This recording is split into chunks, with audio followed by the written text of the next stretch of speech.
በስመ አብ ወወልድ ወመንፈስ ቅዱስ አሐዱ አምላክ አሜን። ሰላም እግዚአብሔር ንኹልኻትኩም ይኹን። ኣብ ኩሉ ኩርናዓት ዓለም ኮንኩም ነዚ ብቴሌቪዥን ተዋህዶ ዝመሓላለፍ መልእኽቲ ትከታተሉ ኣቦታት፣ ኣዴታት፣ ኣሕዋት እግዚአብሔር ስለ ዝፈቐደ እግዚአብሔር ኣብ ዕድመና ዝመዓልቲ ክውስኸልና ናቱ መደብ ናቱ ሓሳብ ናቱ ፍቓድ ስለ ዝኾነ ንኣምላኽና ክብርን ምስጋናን ይኹኖ። እዚ እቲ ብተኸታታሊ ካብ መጽናዕቲ ግብረ ሐዋርያት ንሪኦ ዘለና ንኸለብመና ኣብዚ ዘበን እዚ ኣሰር ኣቦታትና ክንስዕብ እቲ ቤተ ክርስቲያን ትደልዮ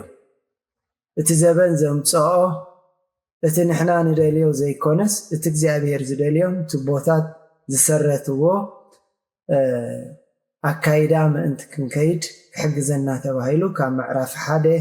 ዝጀመርናዮ ብፍላይ ከዓ ምዕራፍ 1 ፍቕዲ 11 ብሓደ ኣሎ ብዛዕባ ጎይታናን መድሓኒት ክርስቶስ እቲ ርእሲ ኩሉ ዝኾነ ጎይታ ከመይ ኢሉ ከም ዝዓረገ እቲ ምዕራጉ ንዓና ምስጢሩ እንታይ እዩ ኢልና ቀዳማይ ካልኣይ ክፍሊ እንዳረኣና ከለና እቲ ግዜ ዝተዋሃበና ኣየር ስለ ዝተወደአ ንሎሚ ኣመሓላሊፍናዮ ነርና። ሎሚ ከም ፍቓድ ኣምላኽ ካብቲ ኣብ ዝሓለፈ ዘቋረፅናዮ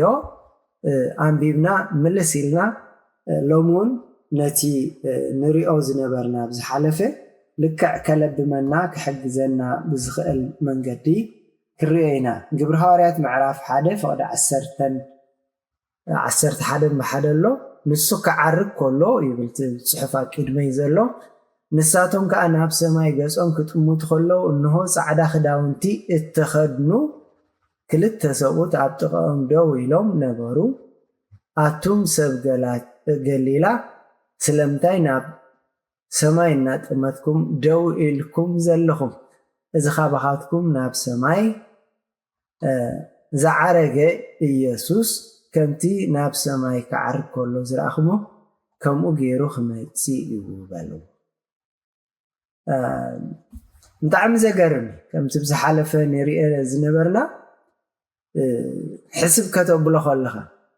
ኩላህና ዋሎም ሓቢርና ሓሲብና ነቶም ደቀ መዛሙርቲ ስለምንታይም ከምኡ ዝብሎም ዘሎ እቶም መላእኽቲ መፂኦም ሲ ተኪርኩም ትጥምትዎ ዘለኹም ሃንቀው ትብልዎ ዘለኹም ገሪምኩም ዘሎ እዚ ጎይታ እዚ ስለምንታይ ኢልና ክንሓትት ኣገዳሲ። ምክንያቱ እቶም ደቂ መዛሙርቲ ነቲ ኣብ ቅድሞኦም ዝኾነ ነገር ይርእይዎ እዮም ዘለዉ። ስለዚ ይርእይዎ እንድሕር ሃልዮም እቶም መላእኽቲ መፂኦም ከምኡ ምባሎም ንምንታይ ኣድለይ? ምክንያቱ ኣብዚ ነፅንዖ ዘለና ናይ ግብረ ሐዋርያት ፀሓፈ ቅዱስ ወንጌላዊ ሉቃስ እናረኣይዎ ናብ ሰማይ ዓረገ ኢሉ ተዛሪቡ ዘሎ። ምክንያቱ ክዓርግ ከሎስ ከይረኣይዎ ዘይኮነስ እናረኣይዎ ስለዝዓረገ ስለምንታይ እቶም ክልተ መላእኽቲ ኣብ ጥቕኦም ደው ኢሎም ብዛዕባ ናብ ሰማይ ዝዓርግ ዘሎ ጎይታ ምንጋር ኣድልይዎም? እንታይ እዮም ክብልዎም ደልዮም? እንታይ እዮም ከረዲእዎም ደልዮም? ኣብቶም ሐዋርያት ዘስተብሃልዎ ነገር እንታይ ኮን ነይሩ ይኸውን? እቲ መልእኽቲስ እንታይ ኮን ይኸውን? ክልተ ነገር ምርኣይ ከድልየና እዩ። እቲ ሓደ ኣብዚ ቅድመይ ዘሎ ፅሑፍ እንታይ ይብላ ኣሎ? ካብ ዮሃንስ ወንጌል ምዕራፍ 16 ካብ 5 ክሳብ 6 ዝተወሰደ ተቀዳማይ ንሪኦ እቶም ደቀ መዛሙርቲ ክርስቶስ ስለዚ ሓደጎም ክጉዩ ስለዝጀመሩ ምሳኻ ዝነበረ ሰብ ገዲፍካ ኸይድ ከሎ ኣላ ቤተሰብ ክበፅሓካ ምሳኻ ክቐኒ ዝመፀ ናይ ምድፍናቕ ስምዒት ኣሎ ባዶነት ይስማዓካ ስለዚ ምስኦም ሞኻ ብቐንዱ ጎይታ ኩሉ ዘለዎ ኣብ ኩሉ ዝረኣይዎ ምስኦም ነይሩ ክኸይድ ከሎ ናይ ግድን ክስምዖም ይኽእል ስለዚ ኣብቲ ምዕራፍ 16 ወንጌል ዮሃንስ ካብ 5 ክሳብ 6 እንታይ ይብል ሕጂ ግና ናብቲ ዝለኣኸኒ እኸይድ ኣለኹ ካብኻትኩም ሓደ እኳ ናበይ ኢኻ እትኸይድ ናበይ ትኸይድ ኣለኻ ኢሉ ኣይሓተተኒ ጎይታ ይዛረብ ዘሎ ገና ከይከደ ንዓኣቶም ምስኣቶም ከሎ ሓደ እኳ ካብኻትኩም ናበይ ኢኻ እትኸይድ ዘለኻ ኢሉ ኣይሓተተኒ ስለዚ ነገርኩኹም ግና ልብኹም ጓሂ መለአ ኢሉ ጎይታ ሽዑ ኣላ ምስ ነገሮምሲ ጉዮም ነይሮም ሽዑ ከይተፈፀመ ነጊርዎም كله كمان كقدفنا دين بأنتا إنا خنكون إلهم حتى زفطرس حجيب أكل قديفهم ناب سماي تشنبيبو ريامو زي فلتو سحباتنا يمدرخ سحبوك زي كأل مخاب خبر العلي مثلا استواقع داون قارون دار آي قديفهم كخيط كميز زي سمع سلازي اتهم ملاأختي عبقون اتهم تكيزهم زلو حزينهم زلو قيهم زلو حدا نقر كبسروا مالو إذا كخيط تريوا زلهم كو كيدو تراي كرف زمن لسي زمتسيو أتم سنجلاتيا سلمتاي ناب سماي إنات أمتكم دو إلكم زلخم إذا خابهاتكم ناب سماي إذا عرقة إيسوس ناب سماي حجي دمنا كاب قدم عندكم كويلات توزل بويتا نقوس أملاخ عمالختي إذا بويتا زي كم تناب سماي كعرق زرعهم كم أجيرو كنسيو سلازي لبهم متكاز إذا مفرح سلازي عرقة ديهم تقوهي زلهم أنا أتزوجه كونه إذا تكز نجارة يكونه نسو خير زلهم بحدش كنتي إلسا كوهم متسمعوا افتخال عينا قست اللي حركينا معرف كلته فقد عسرت خلته نإلسا إلياس قديفو مسحادة عفتي قال እግዚአብሔር እንታይ ይዝብለና ነቲ خداونتوس ኣብ ክልተ ተርተሮ ይዝብ አቦይ ፈረሰኛ እስራኤል ኢሉስ ጨዲሩ ከዓ ነቲ ለቢስዎ ዝነበረ ከም ዘቀደዶስ ኣብ ብሉይ ኪዳን እንብብ ስለዚ ናኡ ኸይትበጽሑ ናብ ከምዚ ዓይነት ጓሃ ኸይትኸዱ ዝኸይድ ዘሎ ዝምለስ እዩ ዝኸይድ ዘሎ እዚ ናብ ሰማይ ትሪእዎ ዘለኹም ዝነጥቕ ዘሎ ጎይታ ዝዓርግ ዘሎ ጎይታ ተጻናንዑዳ ዝምለስ ጎይታ እዩ ኣይትጓሃዩዳ ኪዱዳ ዕየኹም እቲ ዝበለኩም ቦታ ኸዳልወልኩም ኸይድ ኣለኹ ዝበሎ ቦታ ኸዳሉ ዝኸይድ ዘሎ እስኹም ኣብቲ መሐለውኹም ኮይድኩም እቲ ክትገብርዎ ክትዓይዎ ዝግባኣኩም ዳዓይ ስለዚ እታ ቀዳመይቲ መልእኽቲ እዞም መላእኽቲ ዘጻናንዕዎም ዘለው እዚኣ ማለት እዩ እታ ካልኣይ ምኽንያት ልክዕ ከምቲ ኣቐዲምና ዝበልናዮ ተመሳሳሊ ኮይኑ እቲ ኻባኻትኩም ናብ ሰማይ ዝተወስደ ኢየሱስ ስለዚ ሓደ ነገር እዮም ዘነጽሩሎም ዘሎ ማለት እዩ ኣመንጎኦምን ኣመንጎ ሰማይ ዘሎ ርሕቀት أزي سفح سلازنبرة كمتي ناي إلسا دك مزمور زنبرو إلياس بقلا ودي قريسو خندالي إلهم لعلي تحت الزبلو زنبرو كم خي تحسبو زناتو فلي زبالة إيو زناب سماي زخدة استوسدة تحسبو زلهم زعبي قويتاي مخنياتو إلياس أقل راي كوينو ناب سماي توسيدو تقويتا زخون يسوس قنا ناب سماي ملكوتاو زفانو ناب تزنبورو كبري كيدو كابو يقدمون مت نعنا خدحن ناب زمدر زمصدا أمبر بوتو قوامي كم منبريو زمدر زي أيكونن إلياس بفرس سرقلاتات تدقيفو ناب سماي كديف كله قويتا ينس كريستوس قنا ناب دبنايو ولا حاجة زنعو زاد ليكون خنياتو نافت ملكوتاو زفانو أبوء إز خير زن نبي إسياس بزعبا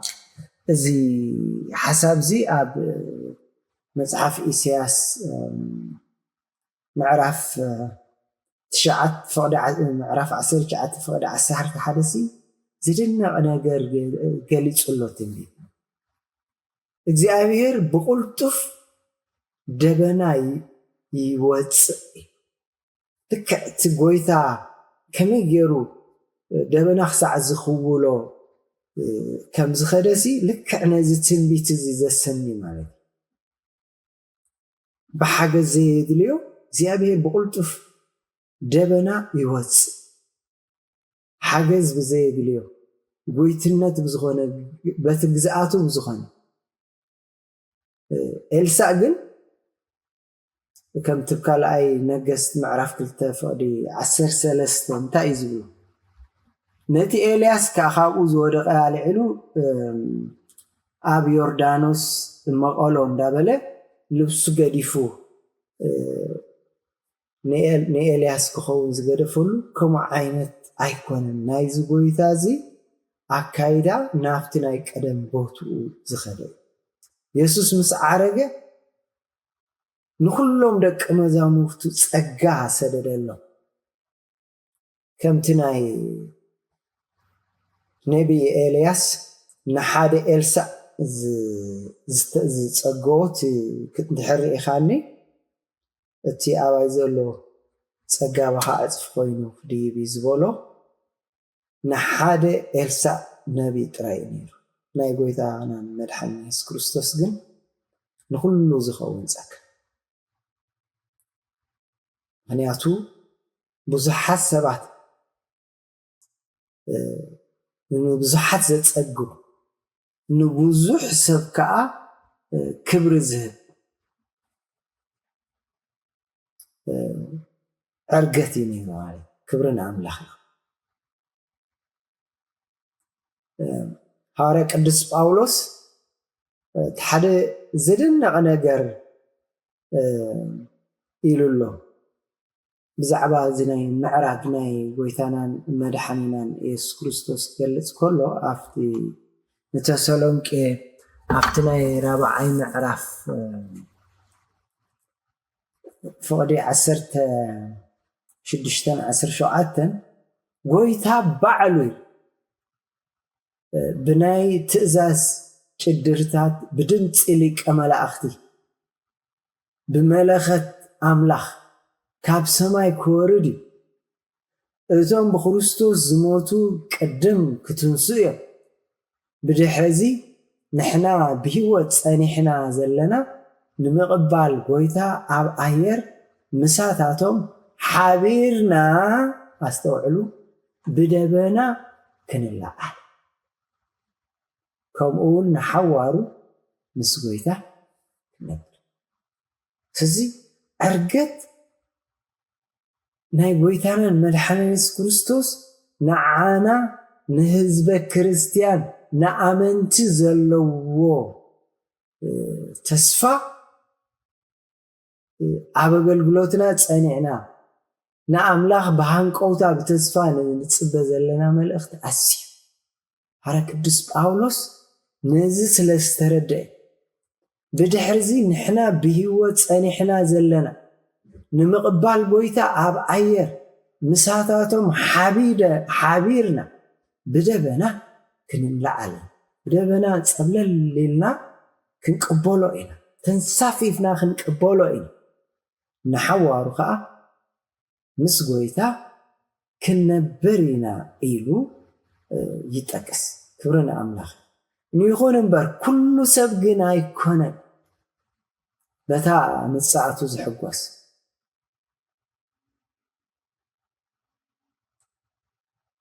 ንብዙሓት ንኩሉ ይኮነት ተዓድል ንኩሉ ኣተዋሂባ ነይራ ግን ገሊኣቶም ናብ ሰማይ ክድይቡ ከለዉ ገሊኣቶም ግን ተርፊዮም ካብዚ ይሰውረን ምክንያቱ እታ መልእኽቲ ንፅርት እያ እቶም ብክርስቶስ ዝሞቱ ቅድም ክትንስኡ ብድሕሪዚ ንሕና ብሂወት ፀኒሕና ዘለና ንምቕባል ጎይታ ኣብ ሂወት ክርስቶስ ኣብ ናይ ንስሓ ሂወት ኣብቲ ኣምላኽ ዝበሎ ኣብቲ ካይዳ ክርስቶስ ዝእዝዞ ዝነብር ከምቲ ወንጌላዊ ማቴዎስ 24:41 ጎይታናን መድሓኒት ክርስቶስ ክልተ ንስቲ ኣብ መጥሓን ክጥሕና እየን ሓንቲ ክትውሰድ ሓንቲ ግና ክትሕደግ እያ ስለዚ ብዛዕባ ዕርገት ናይ ጎይታናን ኢየሱስ ክርስቶስ ቃላት ዝበሎ ክርዳኣና ክኽእላ ንሕና ኸ ኣብ መንጎ እቶም ዝድይቡ ዶ ንኸውን ኣነ ምስቶም ዝትንስኡ ዶ ይኸውን ኢልና ንነፍስና ክንሓትት እዩ እዚ መፅናዕቲ ንገብር ክርስቶስ ዝበሎ ሃዋርያት ዝበልዎ ብዛዕባ ዕርገቱ ብዛዕባ ንሰማይ ምኻዱ ንሕና ኸ ድልዋት ዶ ንኸውን ንሕና ኸ ምስቶም ዝዓርጉ ንሰማይ ዶ ንኸውን ዘይ ብቑዓት ክንስና ብምሕረቱ ኣብ ክንዳና ኮይኑ ዋጋ ከፊሉ ዝሞተልና ህዝቡ ኢሉ ዝቆፀረና ሓጢኣትና ዕሽሽ ከይበለ ነቲ ሓጢኣትና ባዕሉ ፀይሩ ንዝሞተ ንሕና ኸ ንዑ ዕሽሽ ኢልና ዲና ክንነብር ነቲ ይቕረ ዝበለ ኣምላኽ ሎሚ ንነፍስና ክንፍትሽ ኣብዚ ዘበን እዚ ኩሉ ሰብ ንዓይ ጣዕመኒ ኣብ ዝብለሉ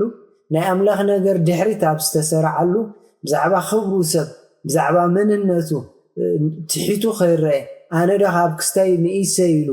ግብሪ ፅድቂ ኣብ ዝተረሳዓሉ ንዓይ ዝጣዕመኒ ኣብ ዝብል ኣብ ዝለዓለ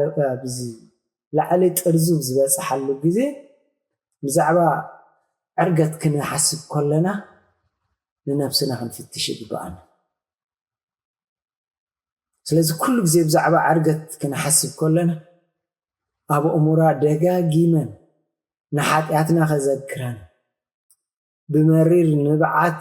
ብዛዕባ ምድላውናን ዘይምድላውናን ነቲ ዝተዋሃበና ዕድል ስኢናዮ ነቲ ዝተዋሃበና ዕድል ሃሰስ ኢልና ከይንኸውን እንፍትሸሉ ምክንያቱ ጎይታ ናይ ዕርገት ነገር ከርእየና ከሎ ኣብ እሙሮና ኣብ ልብና ተስፋ ዘለዎም ሰባት ኮይና ክንነብር በቲ ዘለና ዝሃበና ፀጋ ሃብቲ መንፈስ ቅዱስ ድኻታት ዘይኮነሲ ሃብታማት ኮይና ኣብዛ ምድሪ እዚኣ ዕጉባት ኮይና ክንነብር ዝግባአና ሓሳብና ተሰሪዑ ካይክል عاشنا هاي نهلو ناي زمدر السبات هاي كونان نحوار ننورو بوتا خمزلن بزح كل سب هابتام سحقوس مالت هايكون كل رخاون شقور مالت هايكون يقدس بقدسنا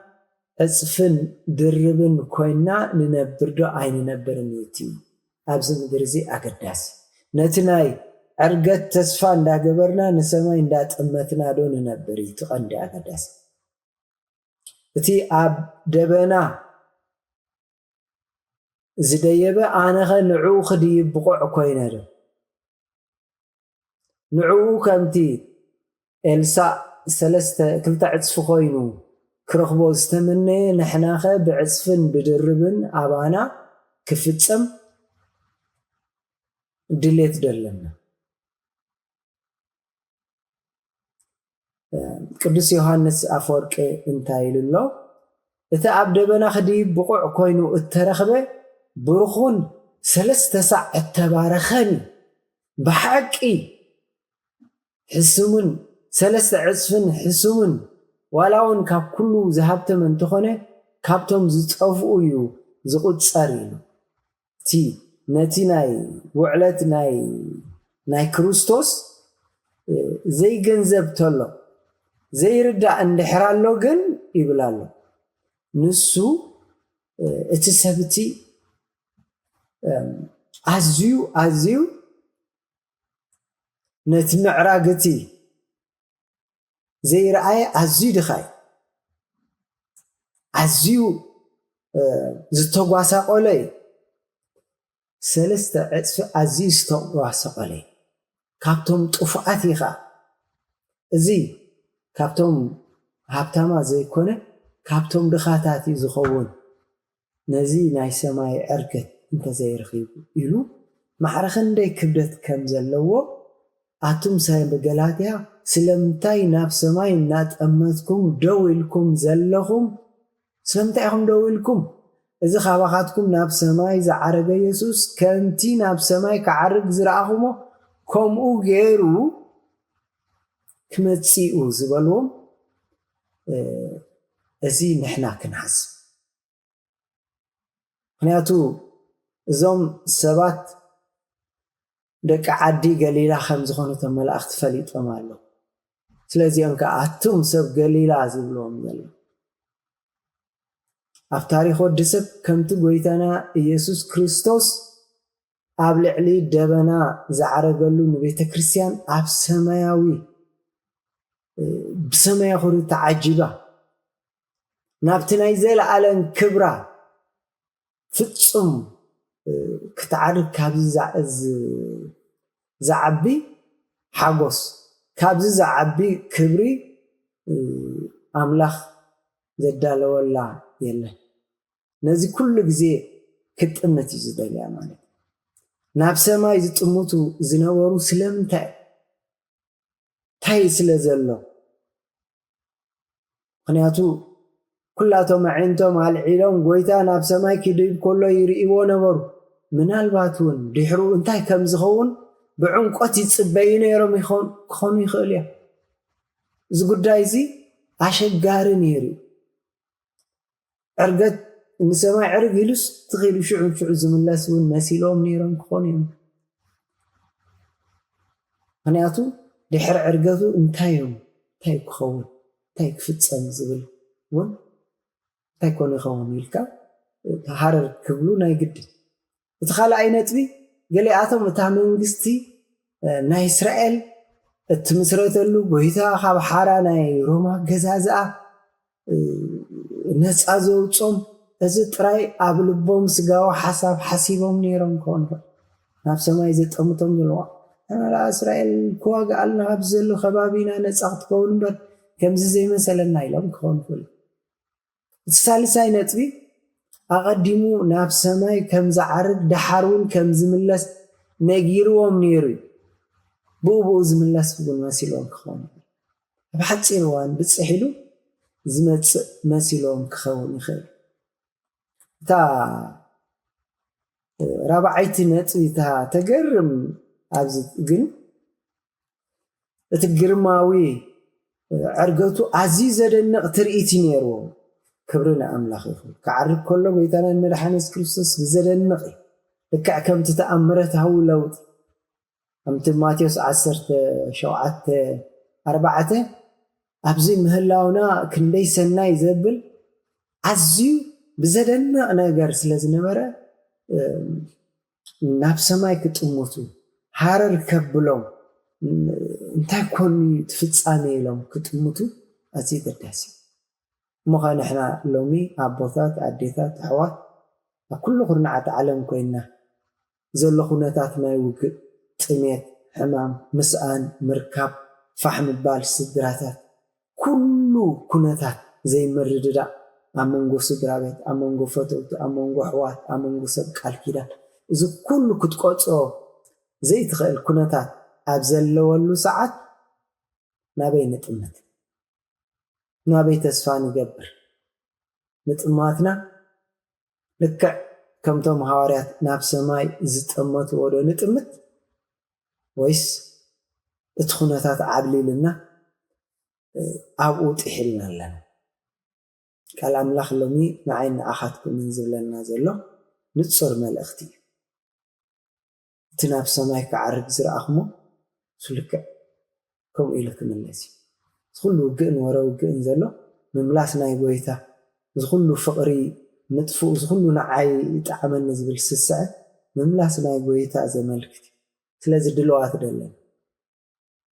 ንሱ ዶ ንሓስብ ወይስ እቲ ናይ ግዜኡ ዝኾነ ናይ ናብራ ናይ ዕለታዊ ነገርና ኣብኡ ጥራይ ጥሒልና ኣለና ስለዚ ናይ ዕርገት ኢልና ክንሓስብ ከለና እዚ መፅናዕቲ ግብሪ ሃዋርያት ክንገብሮ ከለና ሎሚ ህድእ ኢልና ምሕሳብ የድሊ ኣብ ከባቢና ዘሎ ኣብ ዓለም እንሰምዖ ዘለና ህይወት ዘለና ናይ ስድራ ቤት ናይ ቤተ ክርስቲያን ናይ ስራሕ ናይ ኩሉ ኩነታት ኣገናዚብና ምጥማትና ናብቲ ጀማርን ደምዳመ እምነትን ዝኾነ ቦታ ከዳልወልና ዝኸደ እሙን ጎይታ ዶ ወይስ እቲ ኩነታት ናበይ ገፁ የጥምተና ኣሎ እዚ ክንሓስብ ከለና ሎሚ ቃል እግዚኣብሔር ይነግረና ኣሎ ናብቲ ጀማሪ ደምዳመ እምነትና ክንጥምት እዚ ቃል እዚ ይነግረና ኣሎ እግዚኣብሔር ተፈቒዱ ንሕና ከዓ ብሂወት ተፀኒሕና ነዚ መቐፀልታ እዚ ክንቅፅሎ ኢና ካብቲ ሎሚ ደው ንብሎ ክንቅፅል ኢና እስካዕ እቲ እግዚኣብሔር ዝፈቐደልና ኣብዚ ዘለናዮ ቦታ እግዚኣብሔር ሓለውኡ ከብዝሕ ሰላሙ ከብዝሕ ንሰምዖ ዘለና ውግእን ወረ ውግእን ርሒቑ ምድርና ሰላም ክኸውን ህዝብና ሰላም ክኸውን ቤተክርስትያንና ዕርቂ ዘለዎ ሰላም ዘለዎ ክኸውን ሰናይ ፍቓዱ ይኹን ንኣብን ንወልድን ንመንፈስ ቅዱስን ምስጋና ይኹን ሎምን ኩሉ ሻዕን ዘለዓለሙ